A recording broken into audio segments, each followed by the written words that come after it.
Hi Ian's Gadget fans, and welcome to my review on my iPod Touch 4th generation.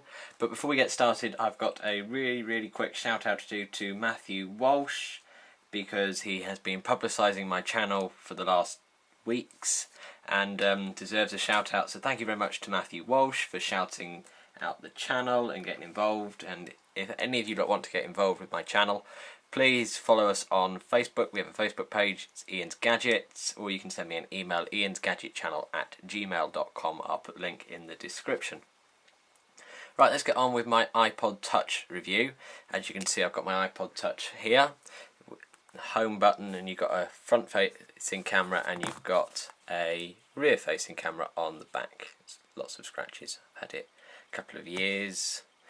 So you slide to unlock, or you can lift the lock screen up if you have iOS 5 and you go straight into the camera mode, which isn't very good because I've got it facing downwards, but you can change the camera back and it's looking at the ceiling. Now let's just come out of that. You get your normal Apple apps with this. You've got FaceTime, Calendar, the App Store, Safari, Photos, iTunes, Notes, Game Center, Weather, Maps, Stocks, YouTube, Photos. You've got the settings there. In Utilities, you get the clock, the calculator, the voice memos, and you can purchase some apps. As you can see, I've got the radio, you've got iMessage as well for iOS 5, and you've also got reminders for iOS 5. I've got a whole load of different apps on here, which I use, some I don't. You've also got the mail button, video button, Safari to take you to the internet, and you've got your music. And if you hold one of them down, you get the option to move things around. So I can say I want Tetris on the... I can take mail off of the bar and put Tetris back on it, or put mail back on it. Depends how you want to lay your iPod Touch out. So you can have a whole range of different apps, as well as you can put your videos, your music on there.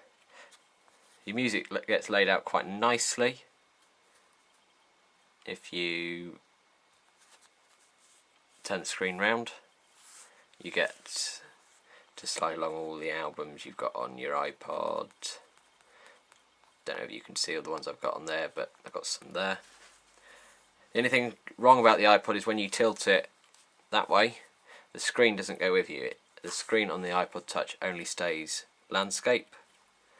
Got the weather app, which I paid for, which is rather good, and you can customize it however you like. If you go into the settings and decide you want to change the wallpaper, you click, and you can use some of the ones they've given you. For example, the world, or you've got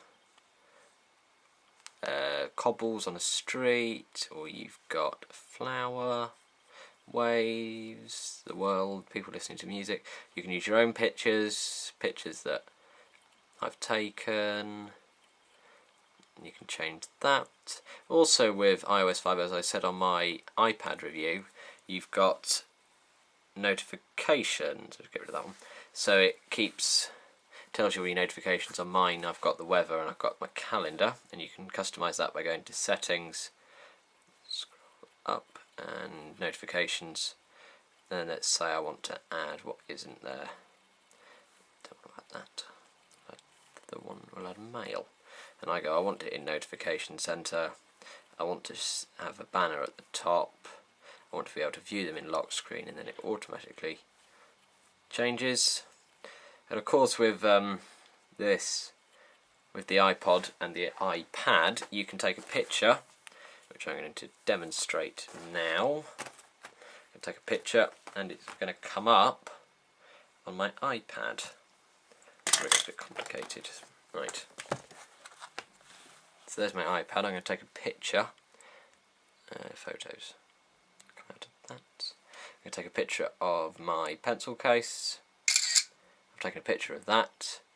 In a second, my iPad should update itself.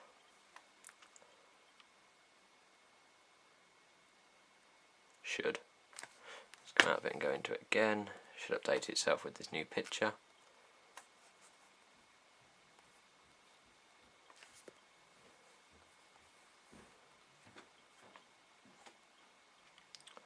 Bit worrying. Why is it not working?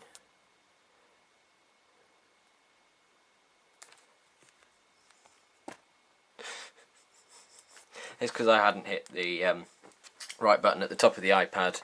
You've got a button that says photo stream, which is where all your pictures go. So I've taken the picture with my iPod and it's here. There you go. That is the picture I took with my iPod. Apologies for the delay. That's thought it looks an uncluttered. It looks like a cluttered desk, but there we go. So I'm going to put my iPad away. The case review for my iPad is going to be coming up in the next video. So what else have we got? Let's have a look at the App Store. The App Store on the iPod Touch is laid out very differently to the iPad rather.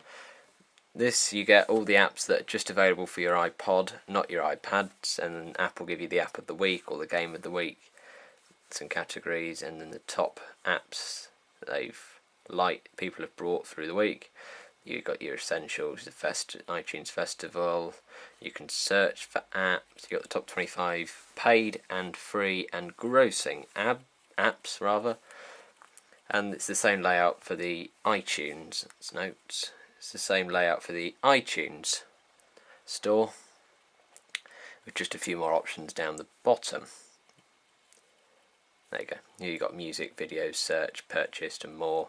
Or you can do downloads, or you can go audio books, or iTunes U.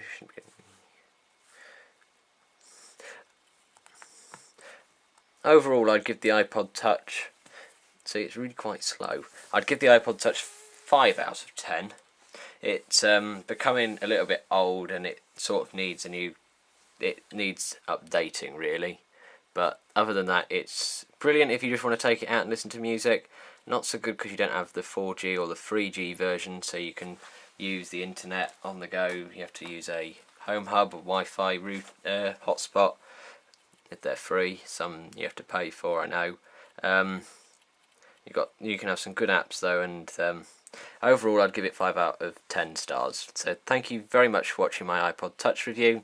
I'll see you on the next Ian's Gadget YouTube video. If you like this video, please subscribe, and the next video is going to be on my iPad cover, which is rather quite nice.